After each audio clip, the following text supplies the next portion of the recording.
Welcome everybody. You're listening to Lina Messina and Carmela D'Amore. We are known as the Sicilian Queens. We want to talk about COVID-19 and all the stuff that's been going on in social media with all the cooking.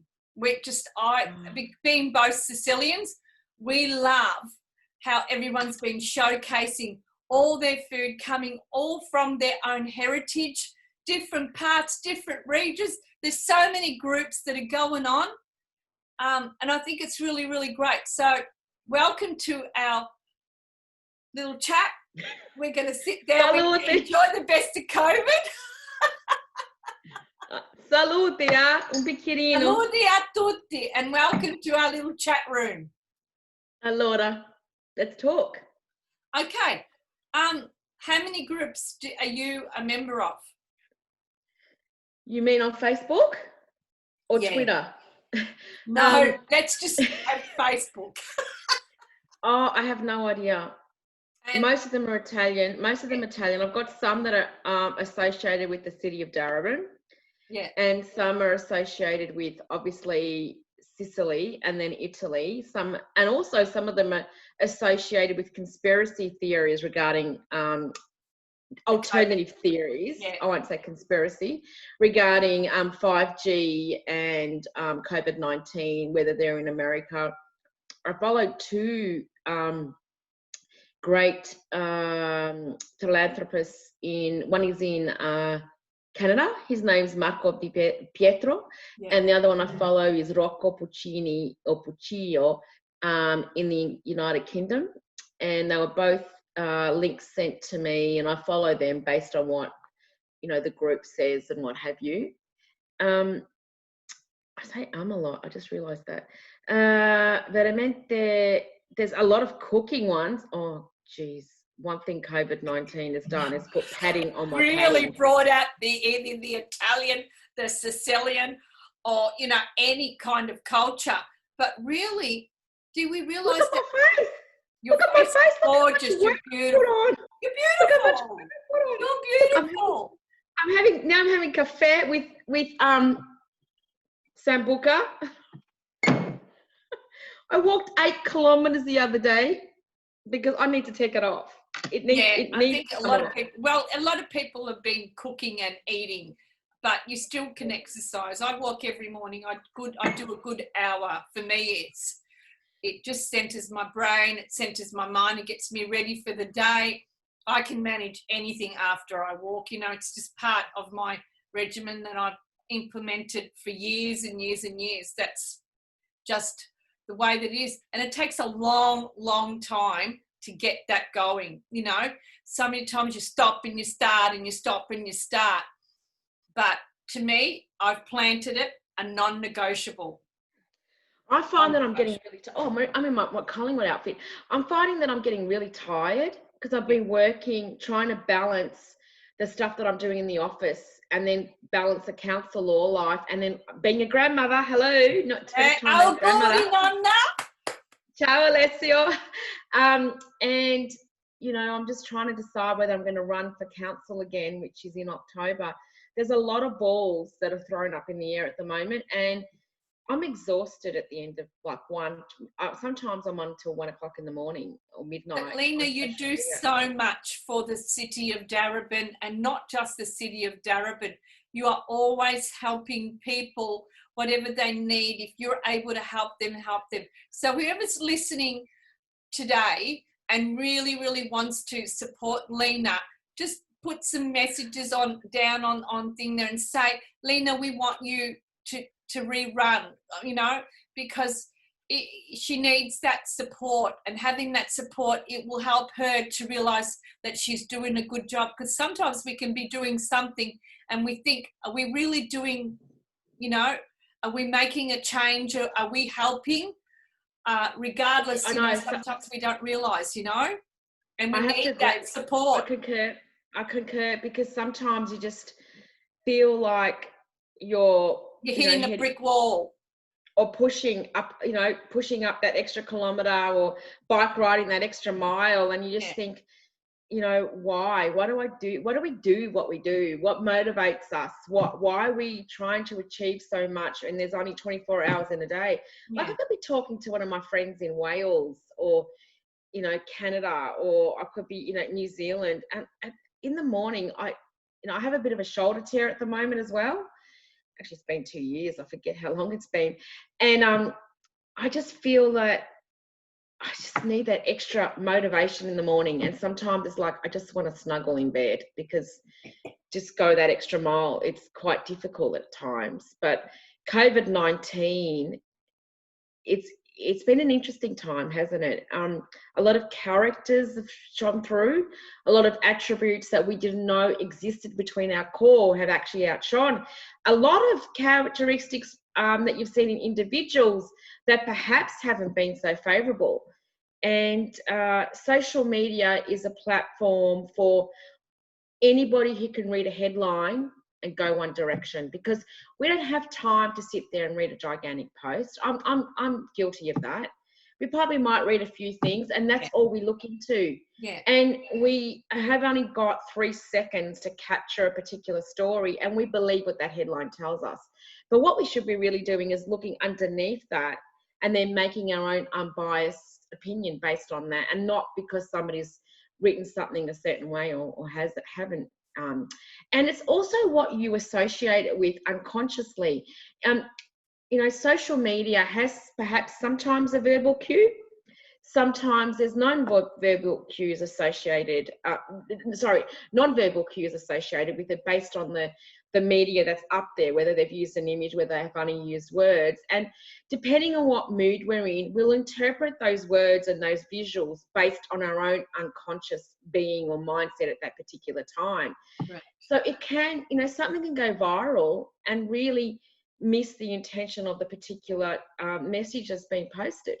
Yeah. Social media has some positives, but it also has some negatives. And I'm blessed because I got to meet you by social media. Of I didn't course. even know that you existed. You reached out and said, "You're Sicilian, I'm Sicilian. We're both passionate. Let's look." And that was over a year ago. And I was so blessed, and thank you for reaching out. And I've just been on so much of a journey with you and our friends that we've met along the way, and so many artistically talented people, not only with a medium such as paint, like Elio, right? Maestro Iolo. Oh, Maestro, how talented is he? I call him Maestro, always have. He is a true master. I can't For wait. anyone who doesn't know Iolo Paolo, what's his surname? Bottaro. He is an artist and a Sicilian artist and sculptor, and he does paintings. He did restored the statue Isadi on Polizzi Generosa, and at the moment he is doing the Essendon project, which is a mammoth. It's huge. It's taken him over a couple of years, or a year and a half so far. Yeah, I was fortunate enough. I wanted to introduce him to some of the art people that I know. So I introduced him to the creative director at the City of Darebin, just to explore the possibility of what can actually take place at the Preston Market in terms of what we can control. Can you imagine if he did something there at the Preston Market? It's such in need of an iconic change. It's been the meeting place for so many years of people going to the market, and so it will rejuvenate it, you know, to do something just beyond the ordinary, you know, creating history. A celebration of migration, actually. I think it should be. And I haven't told you this. Goodness me, I've forgotten his name. Sorry. I contacted him by email a couple of months ago, and I got a reply, and I've forgotten to tell you. He has created a story of migration, and it's out of bronze statues where, for example, there's a gentleman with a suitcase, and then the heart is hollowed out. I don't remember his name. I'm so sorry. That is so bad of me. But he's living in Spain at the moment, and he's created all these iconic places around the world to celebrate the story of migration. Yeah. And I said to him, we were going to go to Sicily, and I wanted to see that history. And he said, sure, come along, let me know. I'm in Spain, let's meet up when I'm in. And I think his daughter also contacted me. And please forgive me, but his name's escaping me right now. But he's a Sicilian artist, so he's another one. So when we go, if we just go back a little bit, and I was saying that we've been able to experience our culture based on not only creative artistry in terms of mediums, whether it's bronze or bronze statues, or whether it's gouache, or whether it's watercolor, or whether it's oils. And also, I mean, look at Liliana Barbieri, who does amazing work, and she's done great work at Janis Barreto. But we've also been able to experience the musical artists. Music is such a talent.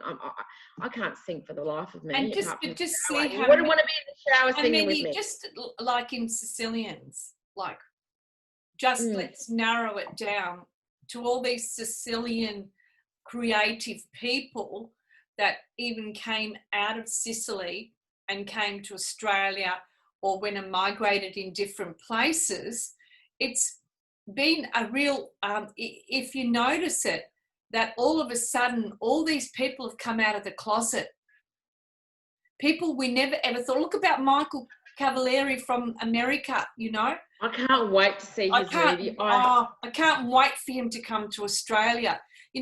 He's a very well-known actor, and he's got his own producing studio, and the Russo brothers helped him to do the film Ritornato, from the town where he goes back to the town where his parents came from, which were Messina. And then we got how it started me to find Iolo a few years ago. It started with, I was watching Vincent Schiavelli, this American actor, the guy from Ghost with the long face and the curly hair. I know. And he came from Polizia Generosa.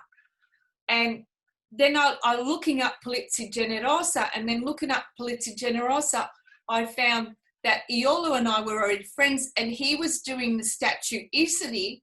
And then I met the people that he knew, Suzanne and Gaetano, who live in Brisbane and have a beautiful palazzo, which is called the Sicilian House in Polizia. And then all of a sudden, every door that opened up, like it's just amazing how you just start from one thing and then you find another, like how we found Michael, how I found Michael, and then you did, you introduced him to me, and let's not forget also, we have some amazing talented Sicilian artists here. I'll speak about artistry as a craft rather than entertainment, and Bart Sanciolo and his sister Maria and his son, they are Sicilian artists that, I think Bart was born actually in Sicily and he migrated here with his parents. He does amazing work, amazing sculptures. And believe it or not, Bart went to my wedding. He was introduced to me. Yeah, Bart went to my wedding. My ex-husband owned an art gallery family. I won't mention which one it is. And I met Bart through my ex-husband. And Bart was at my wedding. There were so many artists, and Bart was one of them, believe it or not. Divine time. So he contacted me through LinkedIn. And of course, he didn't know because I used my maiden name, my maiden name, and he would have known me by my married name. So the interesting thing is when I said, I know who you are, Bart, and he goes, are you such and such ex-wife? And I went, yeah. And he said, wow. And so that was 20 plus years later. So we reconnected, and I was able to go to the opening of his son's exhibition out in Hawthorne. I took my good friend Michael with me. And that was a really interesting, and that was Aboriginal art introduced in a different way into the eastern suburbs, run by a Sicilian curator. And so there's a mishmash of, I think Bart did a tour or an exhibition, because the Aboriginal colours of red and gold are also the Sicilian colours.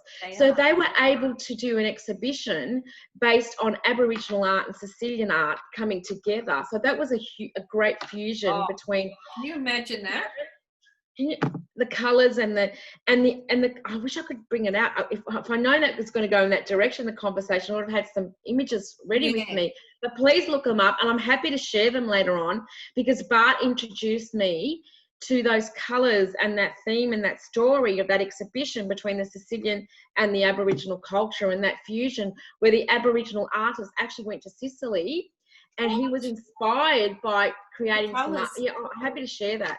How many thousands did come from Sicily that migrated to Melbourne? Do you know? From my understanding, after World War II, it could have been 55,000. There's a map that sits in Museo at Coas, because I work at Coas. I don't know if anybody knows that. So there's a museo, and there's a map that actually shows the figures after World War II in terms of migration. But let's not forget that there was migration in between World War I and World War II. Yes, there's a lot of Italian Sicilians even migrated up to Perth and up the sugarcane up there in the early 1910s, 1900s. Yeah, great. Yeah, and let's the Atherton Tablelands, for example. That's where they went. They went there, and the interesting thing is when they weren't to the Atherton Tablelands, because it was banana season, they were actually in Griffith, or they were in the potato fields in Myrtleford. So they were Tell us a little bit of last year with Griffith. Come on, you got to share that little bit of Griffith. I just watched it. My journey didn't start. Okay, my journey didn't start with Griffith. My journey started with Myrtleford. I met Lina and Mary Tamiano. They were amazing women. So I was introduced to come to Myrtleford. I spoke at the Savoca Club beforehand, before the Myrtleford Festival, and they said, Lina, you have to come. So I went to Myrtleford on my own. I think I left at 4 o'clock in the morning. And the most amazing thing is, as soon as I arrived, and it would have happened last weekend, so it was in May last year. So you come along, and the autumnal colours in the landscape is breathtaking. It's cool, it's crisp, there's a little bit of fog, and you come into Myrtleford, and then the lift goes the fog, and then all these leaves and all this culture that's spread out. Autumn. O tempo di castagne. I know. I've actually got some. I should have roasted some. We could have roasted some. I know. I could have shared them with you. But Myrtleford was different. They have an amazing community culture there. And the interesting story of migration there is because you had the tobacco farms and the potato farms that then turned into the wineries.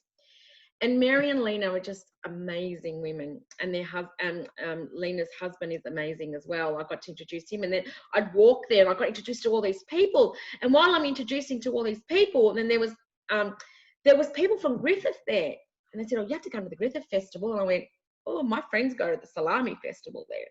That's my friend Frank and James and Marco." So I said, "Okay, well, I'll come to Griffith." So we'll park Griffith for a minute. So when I arrived there, my friends, the Rustica Project, were playing, of course, they were playing, and Dean Cannon was the MC. And also he was singing, so was James Liotta. So we got to, because you know who they are. So we got to, wine and dine with them in terms of on the floor. And just the different fusions of flavours and the different personalities. And the interesting thing is Myrtleford is the demographic more from the north, because the north migrated there to that particular part of the King Valley. I'll say the King Valley, and I'll park that story about the King Valley as well, because I did go to another festival. I'm so blessed to go. Last year you were gallivanting like Nazingara. Nazingara Rupelo Rosso. No, what I thought Rupelo Rosso. The interesting thing was that Myrtleford is a fusion between the northern migration, and they have very. There's a few Calabresi there as well, isn't there? Yeah, there is, but there's a lot of Veneto, okay, and there's actually a Veneto club there, and it talks about, there's a beautiful mural at the right. That's right. They have a fabulous soccer club there that does really well with Football Victoria. So can we just hold on? I went to see this lady. I've forgotten what her name is. we went there with the busload, and she was part of that Myrtleford, the Venator Club. Her and her husband opened it, and she does cooking at her house. She's an elderly lady, yeah. And we were about 30 or 40 of us from the Italian club in Rosebud. And we went there for the Gastagni, and she cooked lunch for us because she was part of a reception. And she cooks everything casalinga. Yeah, oh, they have amazing food. I got to meet, as I said, I was there, and I met councilor. I got to speak to them. I got introduced to I don't know how many people, and met so many amazing people. Isn't it amazing how you go out and you start finding so many, you know? If you stay inside, you don't find anybody. But the minute you step out and you start to you meet one, it's like a door opens and another door opens and another one. And then you just find so many people. You're a networker. You've always been, that's why you've got to stay in council, because you are a networker. I'm about advocacy. But the interesting thing was, in Myrtleford, my girlfriend, who's an Aussie, who I did a course with a couple of years ago before I became a councillor, I did project management with her, Catherine Warren, and she actually lives in Beechworth, but she works she's affiliated with a winery in Myrtleford. So I got to spend the day with her and my friend Leo and Antonia, and then you run into this person and that person. It's just like this whole mishmashed. Yeah. So that was my experience with Myrtleford, and I couldn't wait to come back to Myrtleford. And I actually been speaking to the co-convener John there. So how does that Myrtleford, right? How have they been able to maintain that culture? Well, they do something a little bit different to the other festivals. Something that they do, a human chessboard. You know that human chessboard in the north? No. Oh yeah, I want that in my. If you're listening to me, Luca, if you're listening to me, Tony Di Domenico, I want the human chessboard at the Melbourne Italian Festa. You hear me? Oh, I shouldn't say it like that, but I do. They do a couple of things. First of all, they start off the festa with a religious opening. So there's a priest, and they do the procession of the Sant'Antonio right through the township, and everybody follows. So I haven't seen that before. I've seen that actually in Mirabel North, but I've seen it in Mirabel. So they don't happen at Griffith. They don't happen at the Melbourne Italian Festa, but they're having it in the region. So they're having it at Mirabel North, and they're doing it also at Myrtleford. So that traditional of when they take, you know, the priest or the saint down the streets. Come si chiama? La Garda? That happens in Myrtle North, and it happens also in Myrtleford. But I've also seen it at my friends, Joni Barretta, my friend Marco and Carla did that, and Umberto from Umberto's Bar and Joni's Barretto. They actually did that last year in May. Yeah, they did that in May with La Festa di San Giovanna, which I was so gracious to be involved, so humbled and so honoured to be asked to do that.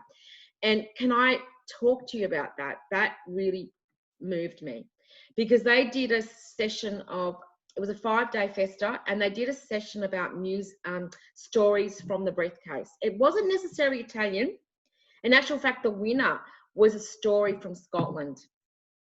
Wow. So it's about reciting history and how some of these stories that lie beneath for some time come out. In actual fact, the winner with her story from Scotland that really moved me and we cried, she wrote the story about her father, and he's I think he was in the Boer War, and that stayed dormant for 20 years. What? The whole story? The whole story. It was a poem or a story. It stayed dormant for 20 years. And when we read it, I think that, and Leanne and Liliana and I, we sat in a room where we were all individually given stories, and then we all rate them, and we had tissues crying, these stories of motivation. And then one was a story about, come si dice, o baullo, o no, Akasha, you know, come si dice, you know, the potty, there was a papi. What do you call it? No, vaso. No, vaso. Yeah, it was a story about that.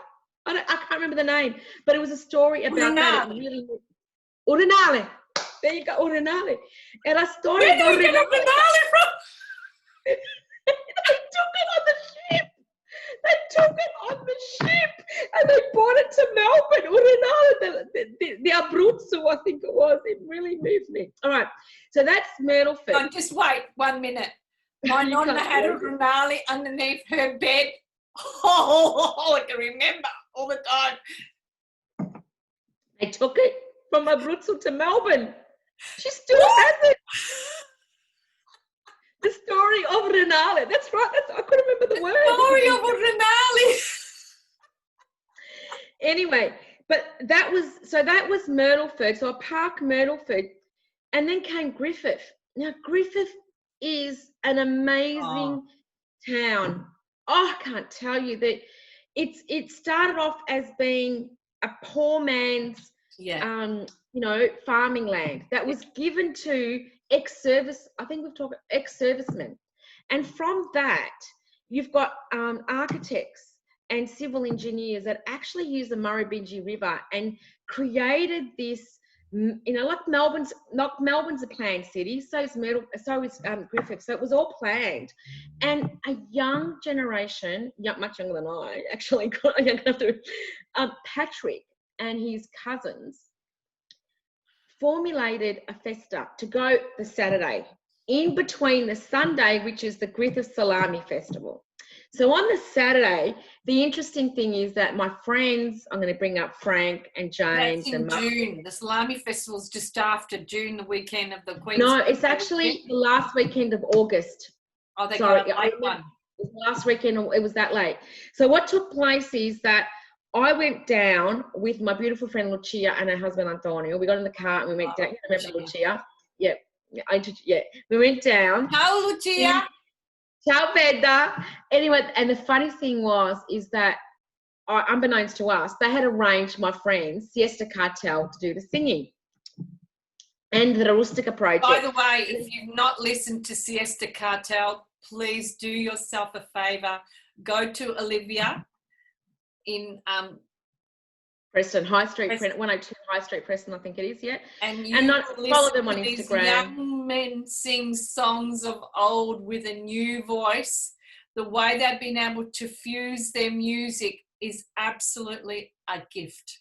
A gift. And the fantastic thing is they use other musicians to help them not help them on their journey, to raise their music to another level. Okay, like I Fabio from another particular band, and my friend Alessandro as well.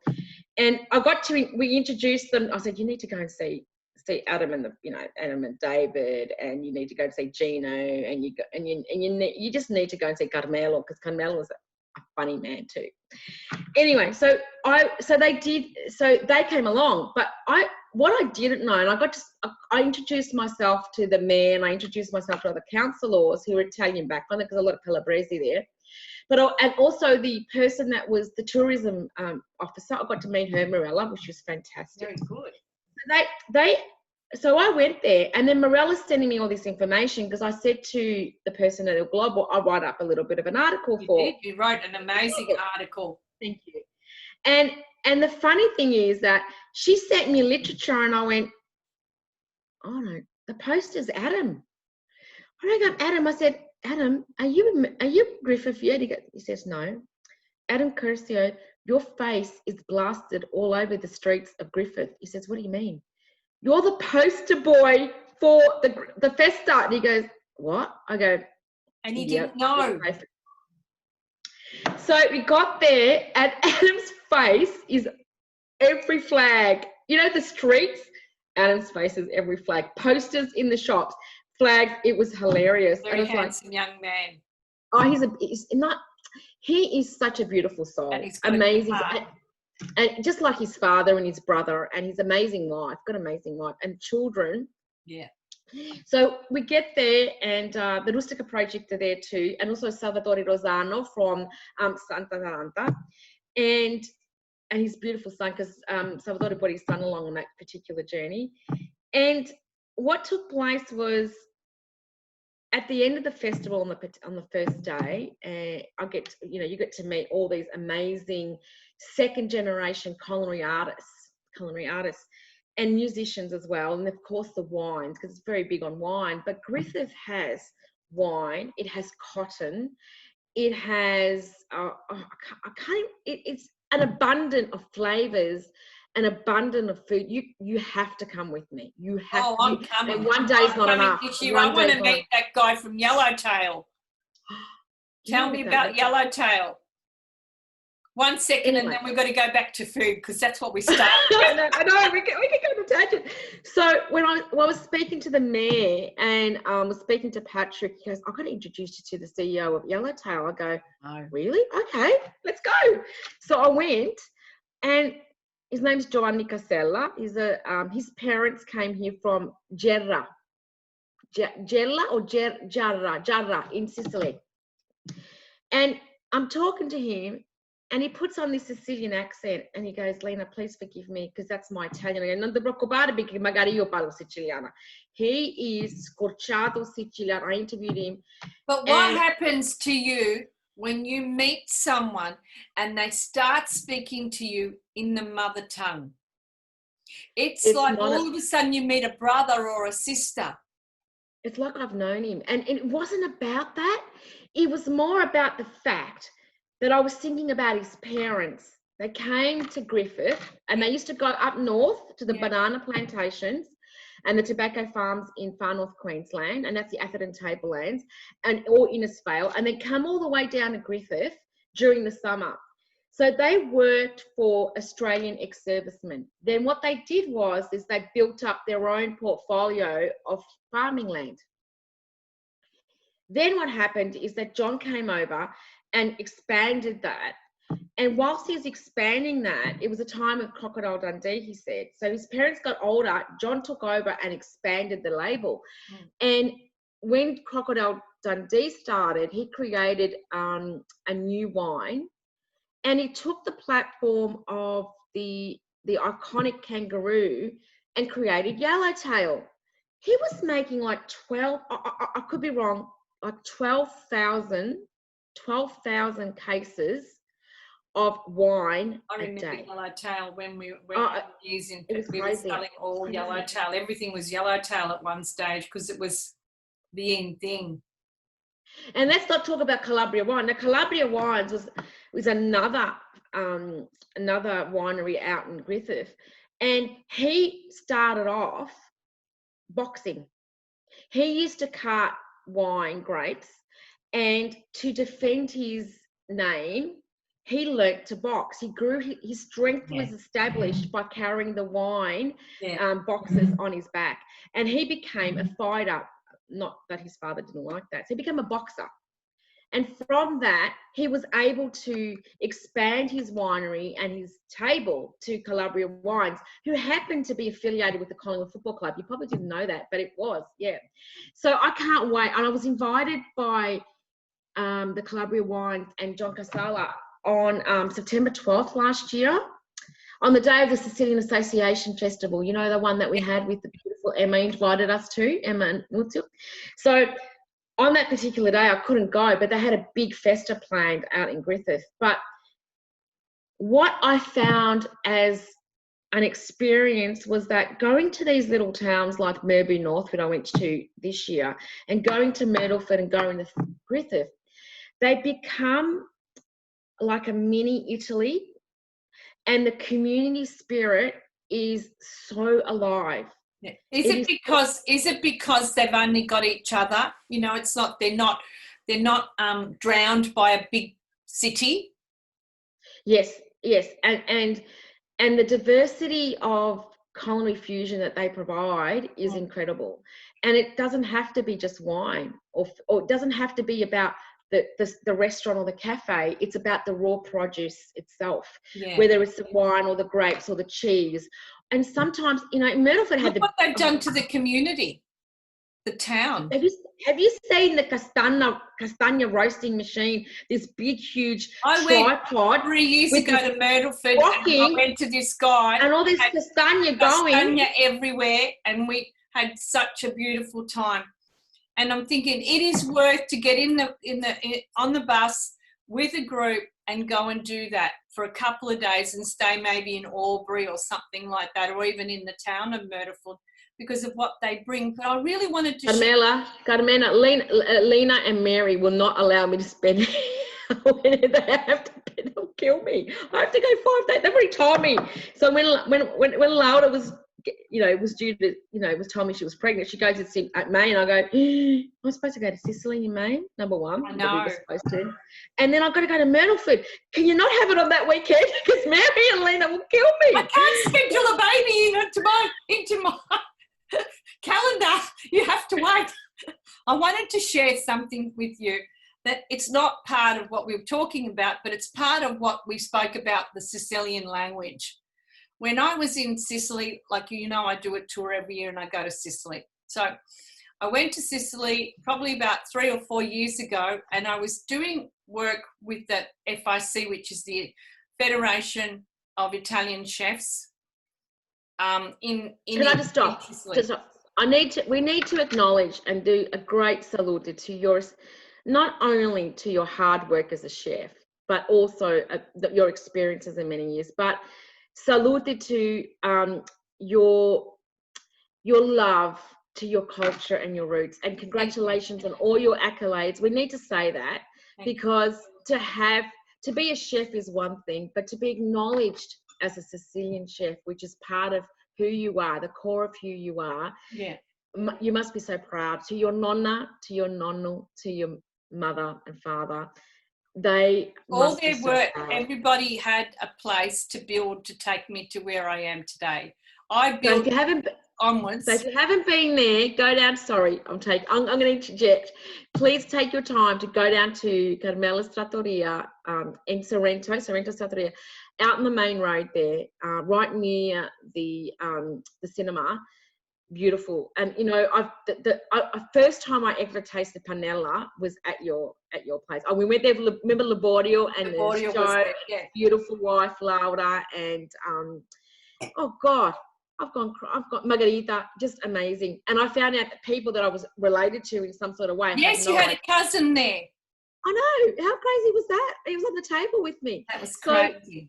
So that day, and you introduced me to Palermo street food, something that I have not known about. And I just wanted to say thank you. And I think that needs to be celebrated. So if you love Sicilian food, you will love this culinary goddess's food and menu. Please go down to Sorrento Trattoria, because I've experienced an infusion and a pop of flavour and experienced different layers of Sicilian cooking. And if you want to do that, please let Carmela take you on that journey. Thank you. From my heart to yours, Bella. I was doing my tour and I went up to see my friend who's also part of the FIC, Mario Puccio, and he's got a blog in Sicily which is called La Parola del Chef, and he does a blog of food and all that, but he's been a chef and he's a teacher, wonderful guy.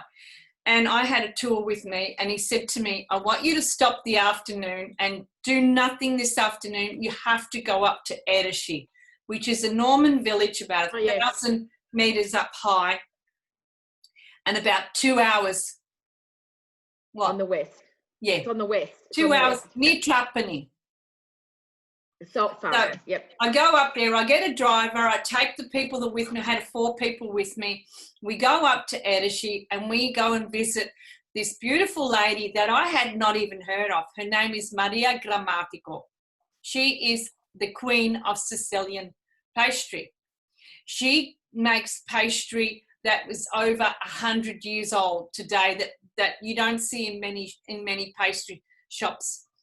She has a beautiful story, so you have to meet her. So I found out a bit about her while I was talking to her. She was telling me that she was an orphan at the age of 10, and her mother had to put her in a convent with her sister. So she stayed with the nuns until she was 26 years old. She left, and this was the time of the war, so she left there at 26 years old, allowed to go, and she opened up a little pastry shop up in Edesci.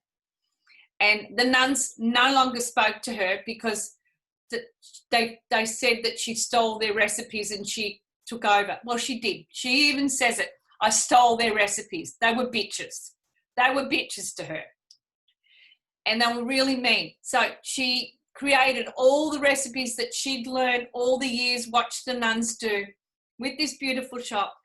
She wrote a book called Bitter Almonds with Mary Taylor Sametti, who is a New York author. She's in her late 70s. She's written that many books, but she also lives in Sicily. She married a Sicilian professor. She's been living in Sicily for about 55 years, but she goes to and fro to New York because she's a New Yorker with a really broad accent.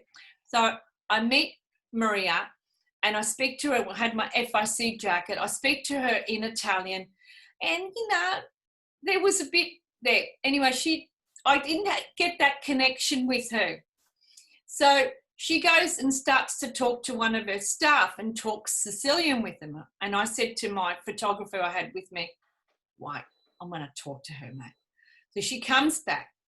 E ci parlo siciliano. I start talking Sicilian. Bella, I can't hear you, Bella. I start talking Sicilian to her. I can't hear you.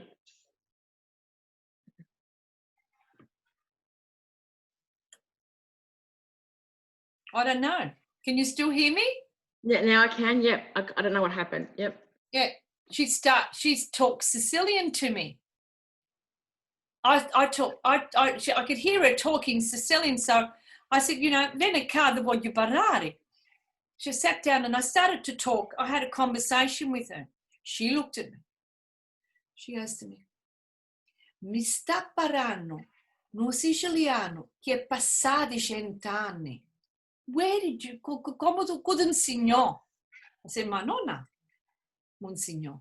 So we don't realise that our Sicilian is over 100 years, because if my nonna taught it to me, then it's not the Sicilian that they speak, it's the Sicilian that they came here with. Yeah, and that Sicilian has been around even before the language of Italian. Sicilian is a language, not a dialect.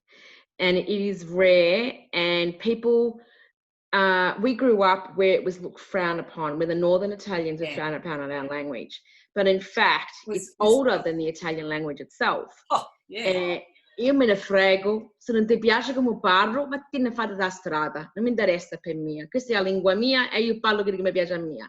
Veramente, see how I go into different Italians and different dialects, or languages. But we had 9 regions in Sicily and 9 dialects. But they're the ones that are just, there's more dialects than that. We've got more dialects. There's so many different things. You say one thing, you say that in my dialect, I say corn, we call it, remember how we talked about Laurinio, right? We call corn Laurinio. Unigio, we call it unigio. We call it unigio. My husband calls it Apulanchella.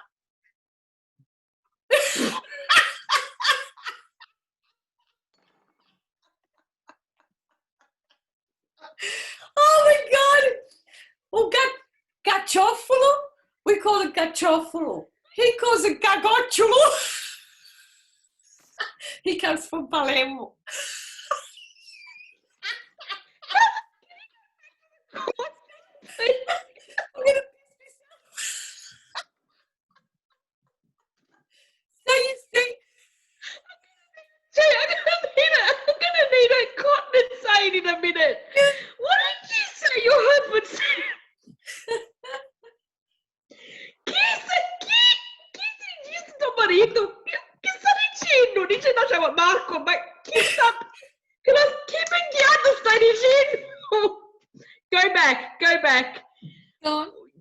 Go back to corn, please, because I've made a mess here. Oh my God. We call it in my mum's town. That's going to look so bad. Laurinio. You call it what? Unigio. At least Laurinio sounds like Unigio. What does Marco call it? Killer. Ma che allora? Marco and I have to have a talk. A big talk. Sometimes you'll say something, like A tea towel. How do you call a tea towel? A toaglia. Asciugamano. No, a toaglia. O straccio di... aspetta.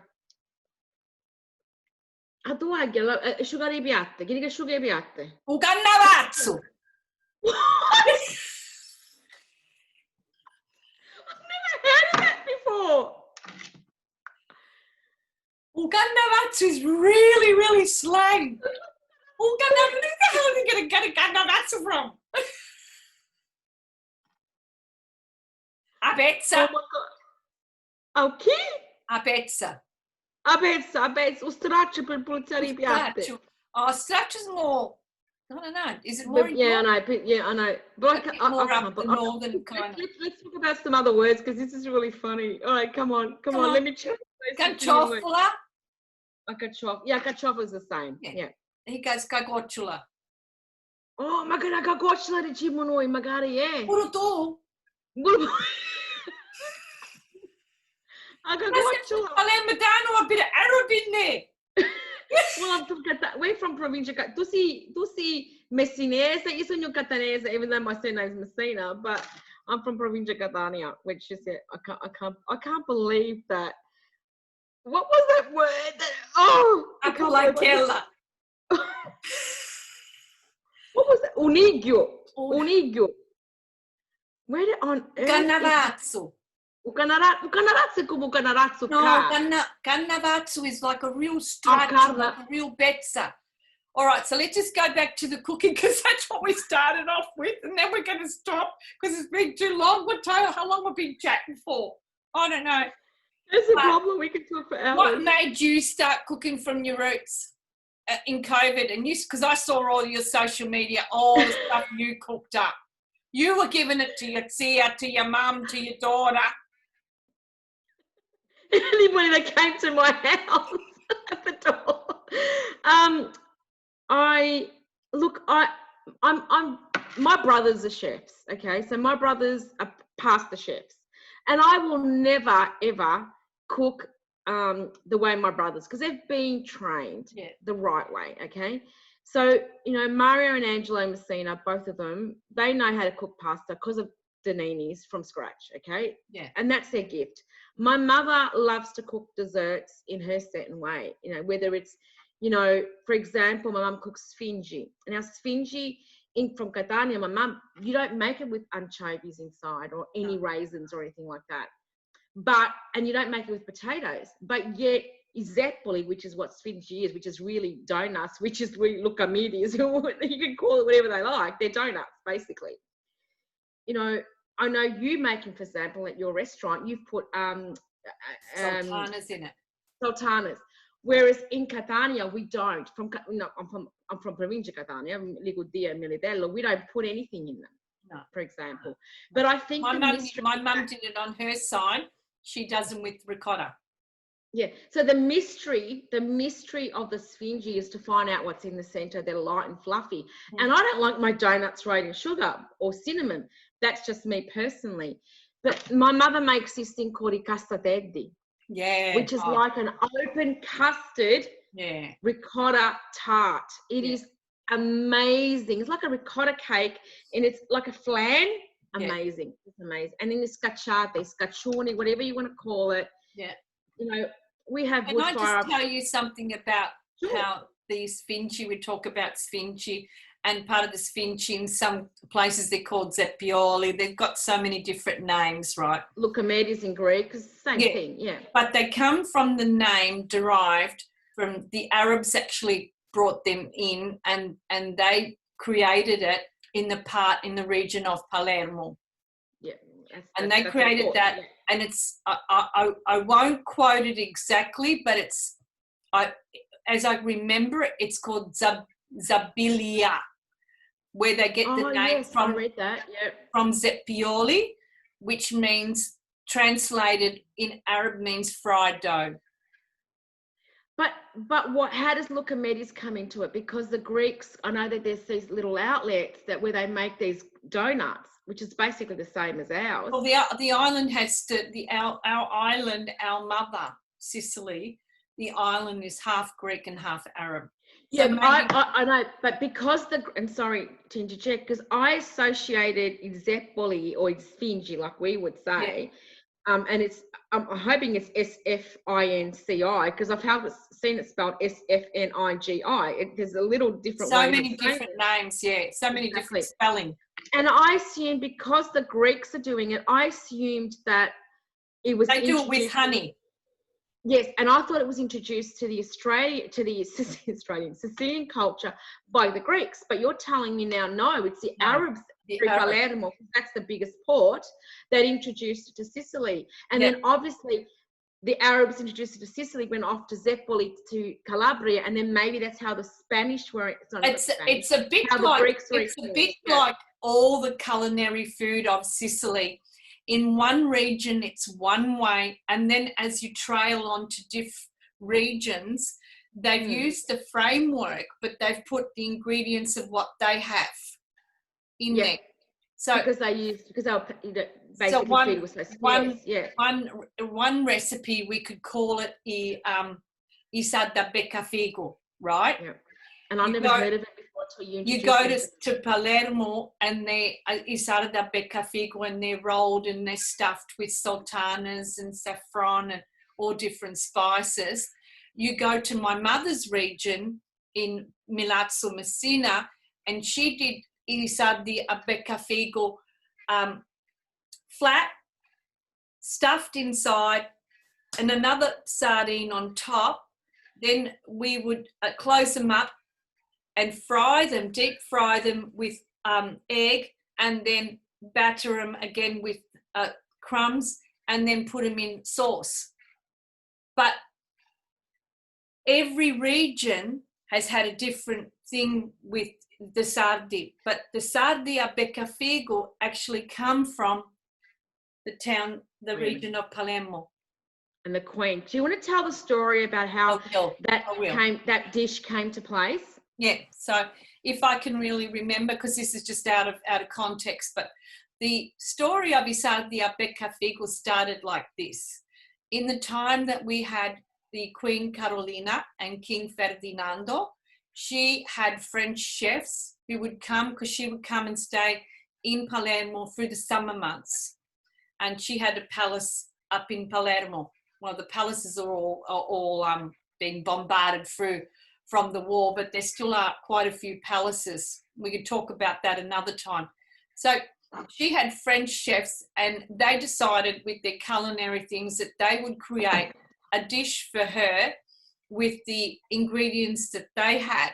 So they created the sarda beccafigo, but they called them sarda beccafigo, but they weren't. They were made from birds, wild gaming birds, and they stuffed them. And they would have the tail sticking up like that, like, you know, the sardi have up like that, and they would be sticking up and put and rolled with the stuffing, and then put in the oven. Some people put sauce, some people don't, but these ones don't. They have a bay leaf in between and an onion in between. So they created that like that. So what happens is, can you imagine in that kitchen, right, all the old ladies that were cooking in there and saw them do all this stuff and create like that? So they didn't have that, and they had a lot of sardines, so they stole the concept of the framework of it, and they made the sardi, and they did it, and they made it look like a tail of a bird. But the reason why they're called sarda beccafigo is because the bird that the French chefs used in the time of Queen Carolina was called a beccafigo, because that bird was a sweet bird because he only ate figs. I was wondering where the fig came into it, because it's not really any figs in the dish at all. Yeah, and so they made them with the sardi, and so thus they created the fusion of I sardi a beccafigo. Because here we are Sicilians making a dish that was introduced by French chef but was introduced by the pheasant. I'm assuming it's a pheasant bird that they. No, the bird is actually a bird that only eats figs. Okay, He's called, so it's here called we are. a beccafigo. He's actually a beccafigo. Okay, so we introduce a dish to our menu that is sa de beccafigo, which is nothing to do with the original bird and nothing to do with figs, because figo means. So how complicated is our palate? So it's confusing. But every time we eat the sa de beccafigo, we're actually eating a dish that was created in the 12th century. For royalty. It was basically royalty. It's a queen's dish. And tell us about the dish. What actually is it? So it's basically a sarda rotorata. So you fillet the fish, you fillet the sardine, and then you actually make a muliga. So a lot of people use breadcrumbs, but the best way to do sa de beccafigo is use old bread. Stale bread. Soak it in milk. Squeeze it, let it all drain out, make it nice and soft. Then you put it in a frying pan, add all the ingredients. I add olives, I add sultanas, I add saffron, salt, pepper. I add lemon rind, orange rind. A lot of the Sicilians don't, and the Italians don't mix cheese with fish. Yeah.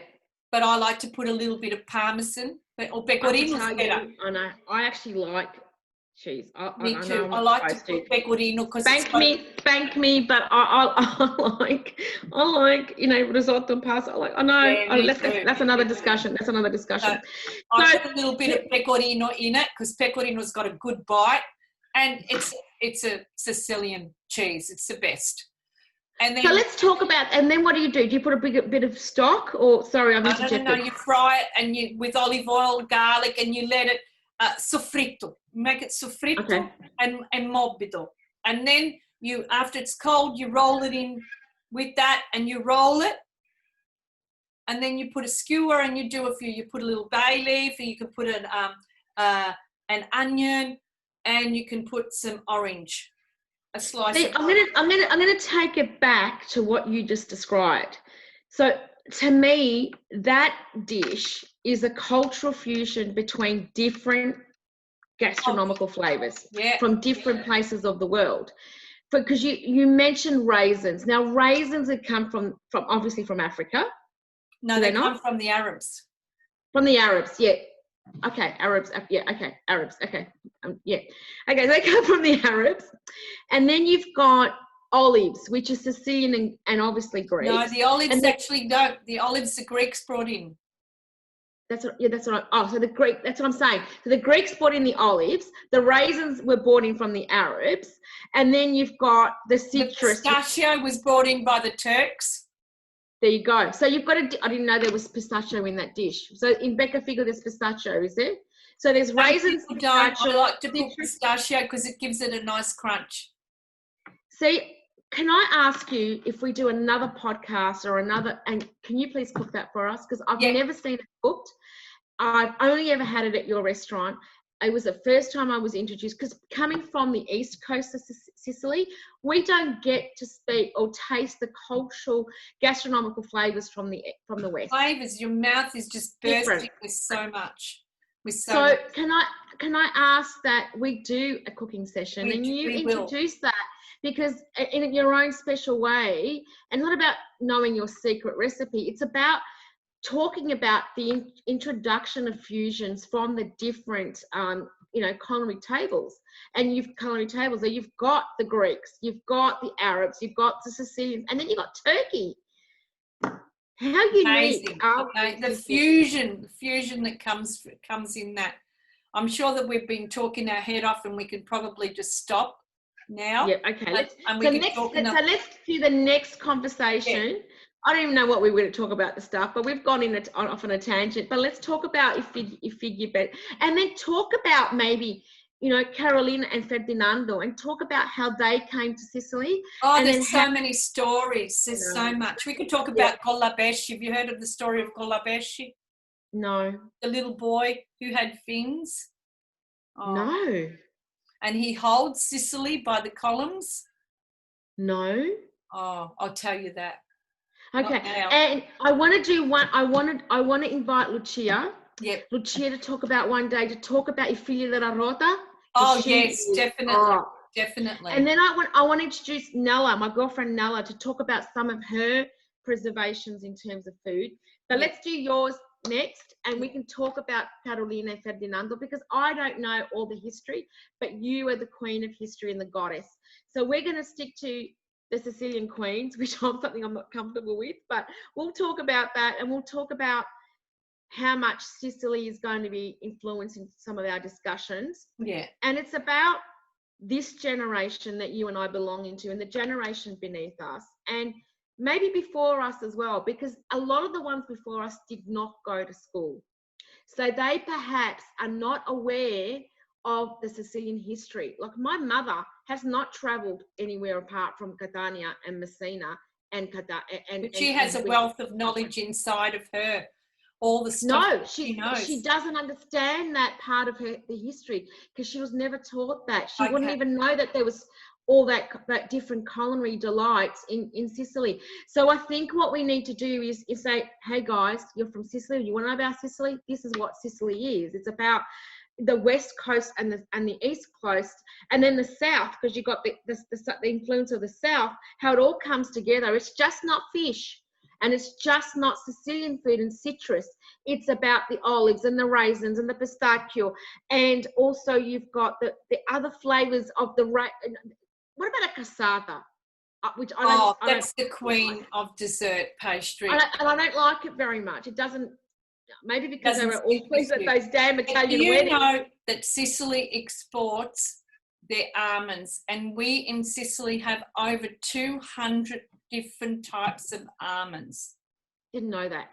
And almonds are also from Avola in the south, from my memory, and that is close to Provincia Siragusa, which is where Noto and Modica are from. And then we could talk about Modica. Modica has the Aztec chocolate. The cacao from the Aztecs. From the Aztecs. And how did that come? The Spanish brought them over. And that bitter chocolate in Modica is world renowned, yet it didn't start off in Sicily. It came over from the Aztecs, and that basically that cultural infusion into our little island. Yeah. And that is another story. So I would like to go. Let's go traveling. Let's start off with travel. Just here in our own. Let's start. I don't know how this is evolved, but we're having this. Let's go to Palermo and talk about King Ferdinando and Queen Carolina and Figa Becco Figo and how that's evolved. Maybe we can talk about panela and chickpea flour, because that's the only place I've seen chickpea flour used in Sicily. So let's put a hold on that, because we can talk here all night. You know what, you and I, we can have a glass of wine or a coffee, and we can just talk, and I don't even know how long we've been going for. But let's start off with Palermo. I'm going to go because my husband's calling me. Sorry, see, I'm lucky to have a husband to go, hey, what did Christopher do? Ciao, cara. Bye, darling. And for all of you listening in, if you really like our discussion, please like us, share, let us know if there's anything you want to know or learn or we can talk about, or if you have information that can better it. Thank you, and thank you for letting us into your home and being a part of this evening or day with you. And I love you, Lina. But do me one thing. Don't tell me a joke when I've got wine in my mouth or coffee, and make me laugh, because that is embarrassing. Oh, that's so funny. That's so funny. We'll leave you with a Bolankella. Ciao, Gioia. Ciao, tesoro. Un abbraccio, un amore mio. Ciao. Ciao.